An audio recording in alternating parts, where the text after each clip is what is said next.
Published in 1808, Beethoven's Opus 59 string quartets are truly some of the genre's most important works.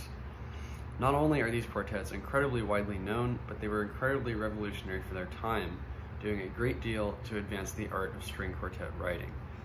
This quartet is part of a set of 3 quartets, composed by Beethoven starting in 1806 to fulfill a commission from Prince Andrei Razumovsky, who was then the Russian ambassador to Vienna. Razumovsky, who was a great admirer of Beethoven's work, also employed a string quartet with whom Beethoven was able to rehearse these pieces. The very high level of musicianship present in this ensemble allowed Beethoven to greatly increase the technical demands on the players, and these as well as many of his quartets to follow. These pieces mark a distinct departure from Beethoven's early period Opus 18 quartets in many ways, but some notable basic features new to the Opus 59 quartets include many new innovations in form. Beethoven omits several then customary practices, and a typical performance lasting over 40 minutes. The Opus 18 quartets are much shorter, at around 25 to 30. This first movement of the piece begins with a jolly theme from the cello, accompanied by bouncing eighths from the ensemble. Very quickly, the theme begins to fray and to weave in different directions.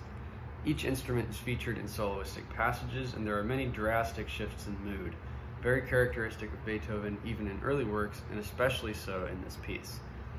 The movement lasts over 12 minutes despite omitting the then standard repeat of the exposition.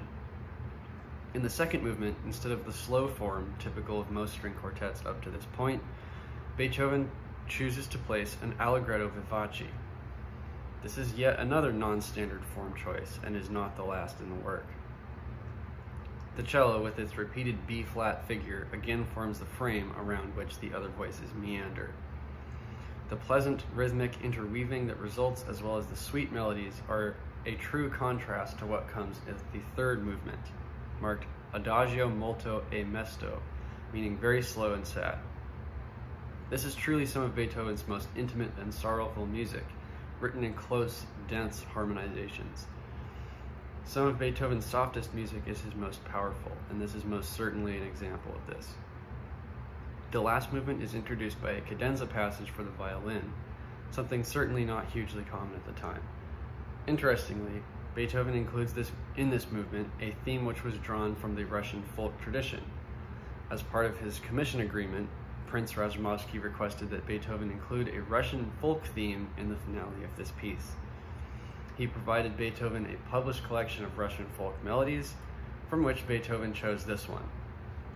The finale seems to go wildly in many directions simultaneously, and features a really exciting flourish to the conclusion.